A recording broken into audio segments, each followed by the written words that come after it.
menggunakan kata kunci yang efektif. Menggunakan kata kunci yang efektif berarti memilih istilah yang paling tepat, relevan, dan umum digunakan dalam penelitian. Sehingga mesin pencarian atau database akademik dapat memberikan hasil yang akurat. Teknik ini digunakan dalam panduan pencarian ilmiah seperti di Google Scholar, Harvard Brainly, dan ACRL. Lalu, cara menggunakannya, yang pertama ada tentukan konsep utama dari topik. Contohnya, media sosial dan kesehatan remaja. Lalu yang kedua, cari sinonim atau istilah lain yang mungkin digunakan peneliti. Contoh, adolescence, teenager, dan youth. Yang ketiga, gunakan bentuk dasar agar database menangkap semua variasi kata. Contoh, use adolescence atau bukan adolescence. Lalu selanjutnya, yang keempat ada gunakan tanda kutip untuk frasa yang harus muncul utuh. Contoh, mental health. Terus yang kelima ada mulai dari kata kunci umum, lalu tambahkan kata lebih spesifik jika hasil pencarian terlalu banyak. Yang contohnya itu ada sosial media, menjadi sosial media mental health, lalu sosial media mental health adolescents. Yang kedua ada menggunakan operator boolean.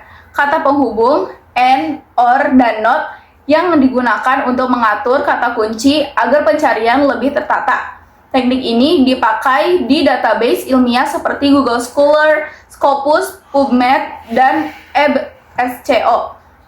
Lalu, cara menggunakannya yang pertama, and, mempersempit hasil atau semua kata harus muncul. Contoh, sosial media and mental health. Lalu, or, untuk memperluas hasil, atau salah satu kata boleh muncul. Contohnya, adolescence or teenager or youth. Terus yang ketiga ada not. Not itu untuk mengecualikan kata tertentu. Contoh, mental health not adult. 3. Menggunakan tanda kutip dan tanda plus. Cara penggunaannya, 1. Tanda kutip untuk mencari kalimat atau frasa yang sama persis. Hasil pencarian akan menampilkan halaman yang mengandung frasa utuh tersebut. 2. Ada tanda plus untuk menambahkan kata wajib dalam pencarian. Hasil pencarian tetap fleksibel, tetapi harus mengandung kata yang diberi tanda plus. 4. Sintaksis pencarian efektif. Apa sih maksudnya? Sintaksis pencarian adalah perintah khusus operator yang digunakan di Google untuk memperjelas, memfilter, atau mempersempit hasil pencariannya. Cara penggunaannya, 1. SEAL untuk mencari informasi dari situs tertentu. 2. File type untuk mencari jenis file tertentu seperti PDF, PPT, dan dokumen. 3. Entitle untuk mencari halaman yang judulnya mengandung kata tertentu. 4. Relate situs yang mirip dengan situs tertentu. 5. Minus untuk mengurangi kata dari pencarian. Yang kelima ada Google Scholar. Fungsi Google Scholar sendiri adalah yang pertama mencari artikel ilmiah seperti jurnal internasional, artikel penelitian, tesis, skripsi, dan juga disertasi. Lalu yang kedua adalah mencari referensi untuk tugas penelitian seperti makalah, skripsi, dan laporan penelitian. Lalu yang ketiga ada menyimpan dan mengelola artikel seperti menyimpan artikel favorit, mengelompokkan topik, membuat daftar referensi sendiri. Lalu selanjutnya ada melacak perkembangan penelitian seperti menemukan penelitian baru, memantau topik ilmiah tertentu, dan juga mengikuti perkembangan bidang tertentu. Lalu yang kelima ada membuat kutipan otomatis. Google Scholar sendiri menyediakan format seperti APA, MLA, Chicago, dan Harvard. Yang keenam ada pencarian data dan statistika secara spesifik. Yang pertama, definisikan pertanyaan penelitian. Tentukan secara spesifik data apa yang dibutuhkan, seperti apa, siapa, kapan, di mana. Lalu yang kedua ada pilih sumber data. Yang A ada sumber resmi Badan Pusat Statistika BPS adalah sumber utama untuk data demografi, ekonomi, dan juga sosial. Yang B survei dan wawancara. Lalu yang C adalah platform lain. Yang ketiga ada analisis dan visualisasi.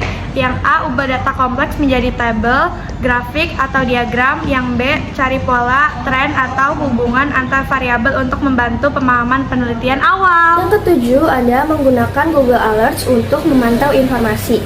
Maksudnya adalah memantau kata kunci di internet, misalnya isu penelitian, nama tokoh, atau peristiwa, dan mendapatkan notifikasi otomatis ketika ada berita atau artikel baru yang relevan.